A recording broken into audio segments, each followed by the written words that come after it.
Good afternoon to all of our friends on various groups on all social media platforms and people around the world. Welcome to Proclaim Jesus. And today, the title of our message is America in Biblical Prophecy. And the subtitle is The Image of the Beast.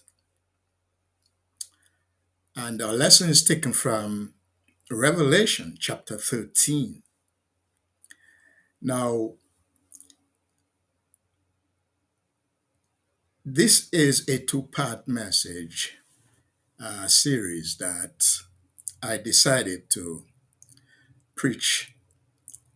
And the message is basically my commentary overview of that particular chapter. In fact, most of the chapter, in which I will be referencing various verses and books in the Bible. Now, folks, I am grateful that I could bring you these words today, and I trust that you enjoy it. And this is just prophecy um, being fulfilled in our in this day and age. So, whatever is going on in the world today, especially in our nation, we have to focus on God because He's the only one that can answer our cry. Now, let's begin our message. Folks,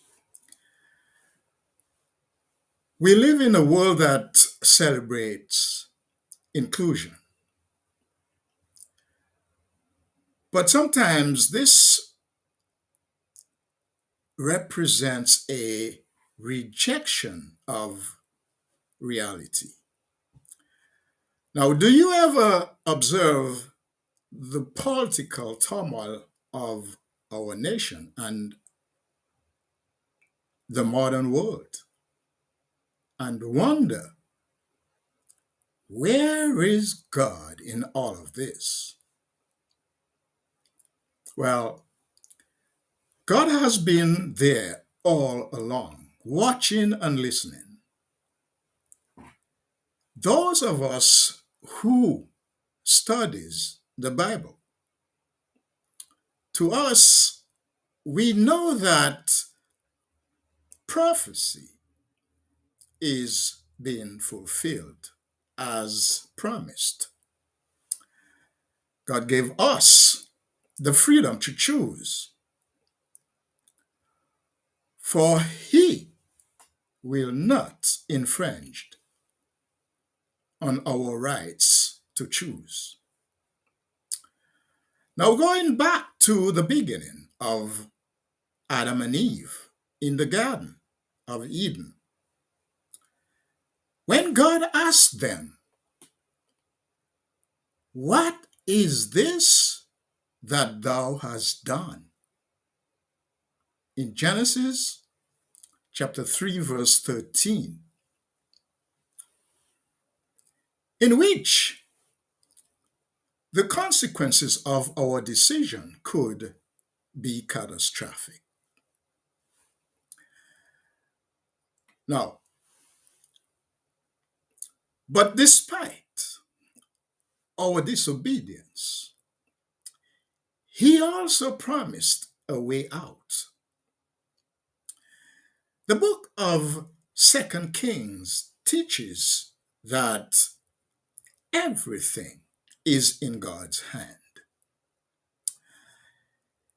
He lift up kings and put them down at his discretions. Kings like Saddam Hussein, King Saul, and King Nebuchadnezzar, just to name a few. Now, most of us who reads Revelation may know that the sea beast is what the sea beast is. Yes. Most of us, yes, knows what a sea beast is. But what is the image of the earth beast? Question. Which also receives worship. As we've learned, a beast is, or a beast in prophecy represents a kingdom. In Daniel chapter 7, verses 17 to 23. Therefore, the second beast is political power. Now, unlike the sea beast, however, this beast arises from the earth in Revelation 13, verse 11. Now, what does the earth beast represents? Question. Well, Revelation reveals the earth beast represents the waters, multitude of people, nations, and tongues.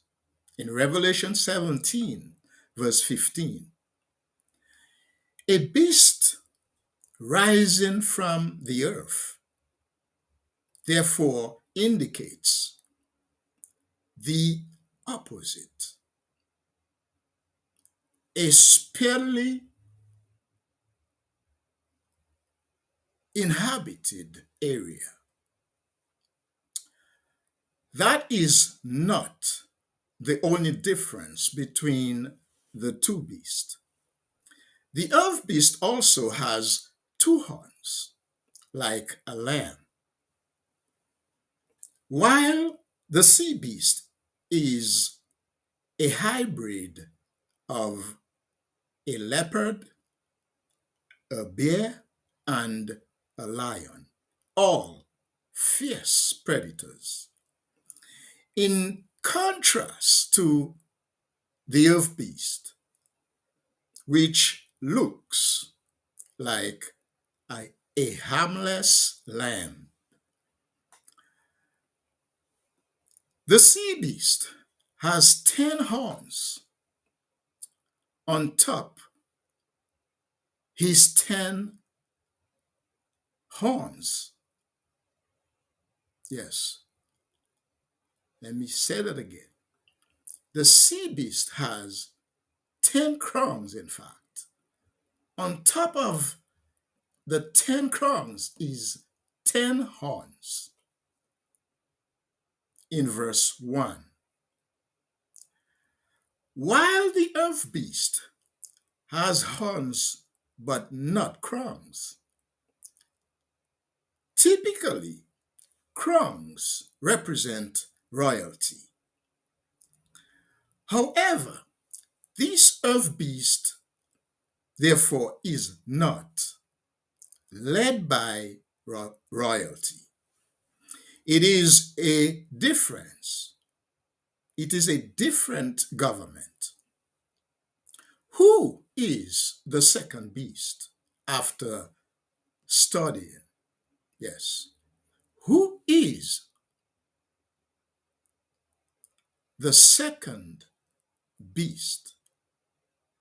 Question. Now, after studying a description of the papal captivity in verse 10, in 1798, now, the fragrant, in fact, the fragment of the ancient Roman Empire have never ceased to exist as separate kingdoms. It was the imperial form of government which ceased because of the one head wound of death. Yes, have been healed. That, in fact, what we have prophetically is the restored. Yes. The head wound, I will repeat that again. The head wound, yes, that was fatal, represent the death of the papacy. That prophetical is restored. There is an emperor again, in fact, meaning that there is it is an emperor again. The beast, the imperial form of government, at which point the seemingly deadly wound in verse 3 was struck. John immediately saw the emergence during the turn of the 18th century, while also possessing the other characteristics of the second beast, which is the United States of America. At the height of the papacy power, the iron teeth fell upon the Protestant reformers who protested the Catholic Church or the Catholic churches on unbiblical teachings. Many of those who were not murdered,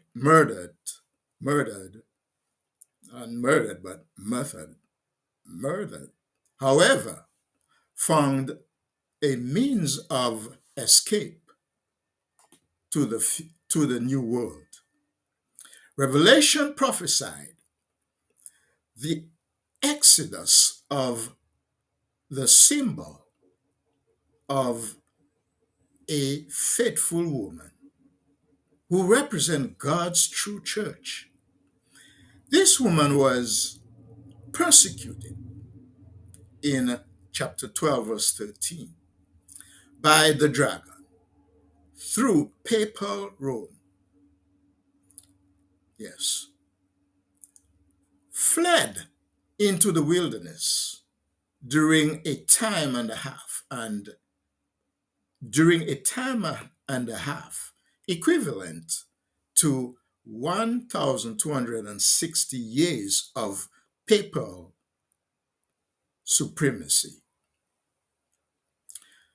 Thus, the prey escape the predator. And the most notable republic was born. In 1776, the United States declared its independence. It established its own rules of laws, the Constitution, in 1787. And the Bill of Rights in 1791. Now, by 1798, simultaneously with the head wound to the Roman Church,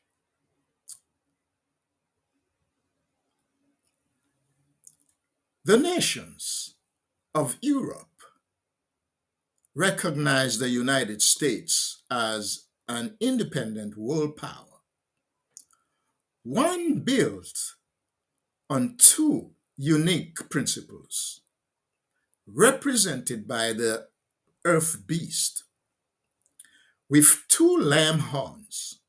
Yes, with two lamb like horns. One horn represents the republicanism, meaning a government without a king, and the other horn represents Protestantism, meaning a church without a pope.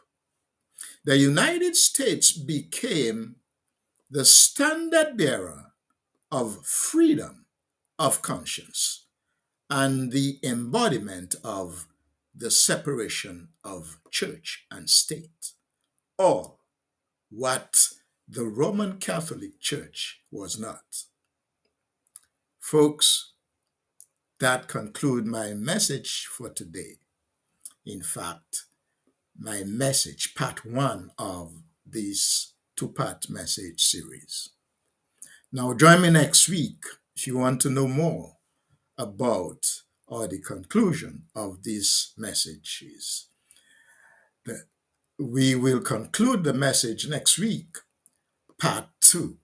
So join us next week, Sunday, of part two of the title America in Biblical Prophecy. I hope you enjoy the message, and may God bless you. Have a wonderful day. Thank you.